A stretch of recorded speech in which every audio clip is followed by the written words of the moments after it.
ஓம் சக்தி. வணக்கம். குருவடி சரணம், திருவடி சரணம். மலையக உறவுகள் குழுவின் தலைவி கனகா அவர்களுக்கு முதற்கண் எமது மனமார்ந்த நன்றி. இன்று 92வது செயல் திட்டமாக கம்பளையில் 2 சிறுநீரகங்களும் பாதிக்கப்பட்ட நிலையில் இருக்கும் ஒரு 28 வயது இளைஞனுக்கான உலர் உணவு பொதிகள் மற்றும் மீன், மரக்கறி இவைகள் எல்லாமே இன்று வழங்கி வைக்கப்படுகிறது. இந்த செயல் திட்டம் 92வது செயல் திட்டம் மலையக உறவுகள் அமைப்பின் ஊடாக பயணிக்கும் அட்மின் செல்வகுமாரி அவர்களின் அன்பு மருமகன் செல்வன் லோஜன் இன்று தனது 6வது பிறந்த நாளை கொண்டாடுகிறார். லோஜன், உங்களுக்கு எமது மனமார்ந்த பிறந்த நாள் வாழ்த்துக்கள்.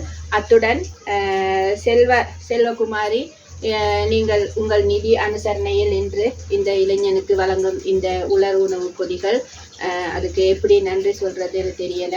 ஏன்னா கஷ்டத்தில் இருக்கிறவங்களுக்கு தான் கஷ்டத்தை பற்றி தெரியும்.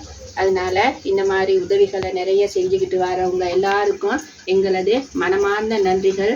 இந்த நிகழ்வினை ஒரு சில மணித்தியாலங்களுக்குள்ளாக எல்லாமே செஞ்சு கொடுத்த இந்த குழுவின் தலைவி கனகா அவர்களுக்கும் மலையக உறவுகள் குழுவில் பயணிக்கும் அனைத்து உறவுகளுக்கும் எமது மனமார்ந்த நன்றிகள். மீண்டும் செல்வகுமாரி, உங்களுக்கும் உங்களது மருமகன் லோஷனுக்கும் எமது நன்றிகளும் இனிய பிறந்த நாள் வாழ்த்துக்களும். ஓம் சக்தி. நன்றி, வணக்கம்.